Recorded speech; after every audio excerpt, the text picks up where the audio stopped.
ఒకానొకప్పుడు చిదంబర క్షేత్రంలో యచ్చదంతనుడు అనబడే బ్రాహ్మణుడు ఉండేవాడు. ఆయన విచారశర్మ అనబడే కొడుకు ఉన్నాడు. ఆ కొడుకు వేదం నేర్చుకున్నాడు. ఆయన వేదాలను చక్కగా సుస్వరంతో చదివేవాడు. ఎప్పుడు సుస్వరం తప్పేవాడు కాదు. గోవులు దేవతలని నమ్మిన పిల్లవాడు. ఆరోజు ఆవులను కాసి ఒక ఆయన ఆవును కొడుతూ తీసుకు వస్తున్నాడు. అది చూసిన ఆ పిల్లవాడి మనసు బాధపడి నేనే రేపటి నుంచి ఆ ఆవులను కాస్తాను, నువ్వు ఈ ఆవులను కొట్టవద్దు, తీసుకొని వెళ్ళవద్దు అని చెప్పాడు. బ్రాహ్మణుడు బ్రహ్మచారి, వేదం చదువుకున్నవాడు. ఆవులను కాపాడితే మంచిదే కదా అని ఊళ్ళో ఉన్న వాళ్ళందరూ ఆవులను వెనకాల ఈ పిల్లవాడిని పంపించారు. ఈ పిల్లవాడు వేదమంత్రాలను చదువుకుంటూ వాటిని జాగ్రత్తగా కాపాడుతూ ఉండేవాడు. వేదాల్లో కొన్ని మంత్రాలకు కొన్ని శక్తులు ఉంటాయి. ఆవుల్ని రక్షించడానికి ఆ మంత్రాలను చదువుతూ వాటిని కాపాడేవాడు. ఆవులు సంతోషించి ఆ పిల్లవాడు కూర్చున్న చోటికి వచ్చి అతడు మంచినీళ్లు తాగడానికి ఒక కుండ తెచ్చుకుంటే ఆ కుండలో పాలు విడిచి పెట్టేస్తుండేవి. రోజు ఇచ్చే పాల కన్నా ఎక్కువ పాలు ఇంటి దగ్గర ఇచ్చేవి. ఈ పిల్లవాడు ఆవులు ఎలాగూ పాలు విడిచి పెడుతున్నాయి కదా, ఊరికే వృధా చెయ్యడం ఎందుకని ఆవులు విడిచిపెట్టిన పాలతో శివాభిషేకము చెయ్యదలిచాడు. రుద్రం చదవడం కన్నా గొప్పది మరొకటి లేదు. అందుకే లోకమునందు సన్యాసించిన వారు కూడా రుద్రాధ్యాయం చదవాలని నియమం. రుద్రాధ్యాయం అంతా గొప్పది. అది చదివితే పాపములు పటాపంచలు అయిపోతాయి. అటువంటి రుద్రం చదువుతూ ఇసుకతో శివలింగం కట్టి ఈ పాలను తీసి రుద్రాధ్యాయంతో అభిషేకం చేస్తూ ఉండేవాడు.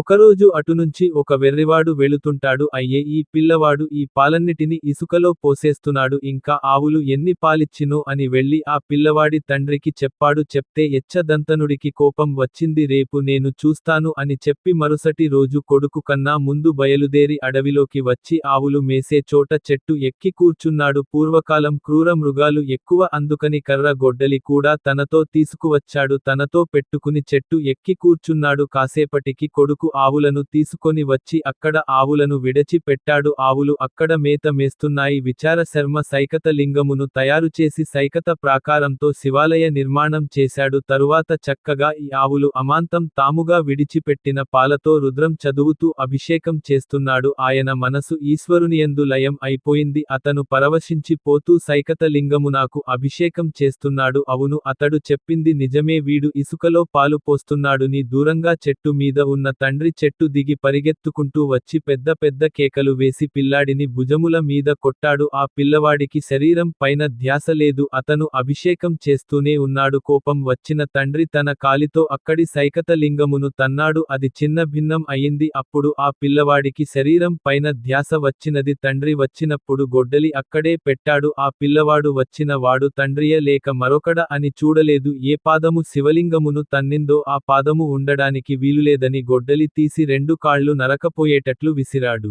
తండ్రి 2 కాళ్ళు తొడల వరకు తెగిపోయాయి. క్రింద పడిపోయాడు. నెత్తుటి దారల కారిపోతున్నాయి. కొడుకు చూశాడు. శివలింగమును తన్నినందుకు నీవి ఫలితం అనుభవించవలసిందే అన్నాడు. నెత్తురు కారి తండ్రి మరణించాడు. ఆశ్చర్యంగా అక్కడ చిన్న భిన్నం అయినా సైకతలింగంలోంచి పార్వతీ పరమేశ్వరులు ఆవిర్భవించారు. నాయనా, ఇంత భక్తితో మమ్మల్ని ఆరాధించావు, అపచారం జరిగిందని తండ్రి అని కూడా చూడకుండా కాళ్ళు 2 నరికేశావు. మనుష్యుడవై పుట్టి తపస్సు చేయకపోయినా వరం అడగకపోయినా నీకు వరం ఇస్తున్నాను. ఇవాల్టి నుంచి నీవు మా కుటుంబంలో 5వ వాడవు. నేను పార్వతి గణపతి సుబ్రహ్మణ్యుడు. 5వ స్థానం చండీశ్వరుడిదే. నిన్ను చండీశ్వరుడు అని పిలుస్తారు. ఇకనుంచి లోకంలో వివాహం అయితే భర్త భోజనం చేసి విడిచిపెట్టిన దానిని పత్ని భాగం అని పిలుస్తారు. భార్యకు దానిని తినే అధికారం ఉంటుంది. దానిని ఎవరు బడితే వారు తినేయకూడదు. భార్య కుక్క, దానికే ఆ అధికారం ఉంటుంది. అది పత్తి భాగం. కానీ శంకరుడు ఎంత అనుగ్రహం చేశాడు చూడండి. పార్వతీ, నేను ఇవ్వాలే చండీశ్వరుడికి ఒక వరం ఇచ్చేస్తున్నాను. నీవు అంతఃపురంలో నాకు భోజనం పెడతావు కదా, నేను తిని విడిచిపెట్టిన దానిని చండేశ్వరుడు తింటుంటాడు, వేరొకరు తినరాదు అన్నాడు. ఆ చండేశ్వరుడు ఎప్పుడు శంకరుని ధ్యానం చేస్తూ ఉత్తర ముఖంలో కూర్చొని ఉంటాడు. చండీశ్వరుడు బహిర్ముఖుడై ఉంటాడు. ఎప్పుడు కళ్ళు మూసుకొని ఉంటాడు. ఎప్పుడు శివధ్యాన తాత్పర్యడై ఉంటాడు.